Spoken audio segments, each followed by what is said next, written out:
السلام علیکم ورحمۃ اللہ وبرکاتہ۔ ویورز کیسے ہیں آپ؟ امید ہے آپ سب خیریت سے ہوں گے۔ ویورز آج ہم لوگوں نے صبح شام پڑھنے کی دعا پڑھنی ہے۔ اعوذ باللہ من الشیطان الرجیم، بسم اللہ الرحمن الرحیم۔ صبح شام پڑھنے کی دعائیں: بسم اللہ الذی لا یضر مع اسمہ شیء فی الارض ولا فی السماء وہو السمیع العلیم۔ بسم اللہ الذی لا یضر مع اسمہ شیء فی الارض ولا فی السماء وہو السمیع العلیم۔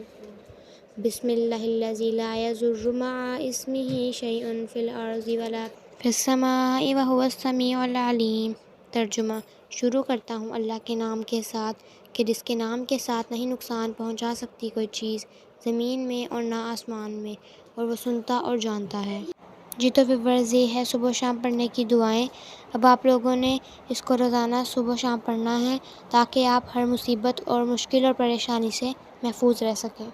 امید ہے آپ کو میری ویڈیو پسند آئی ہوگی۔ اگر آپ کو میری ویڈیو پسند آئی ہو تو میرے چینل کو سبسکرائب کریں، ویڈیو کو لائک اور شیئر کریں۔ اللہ حافظ۔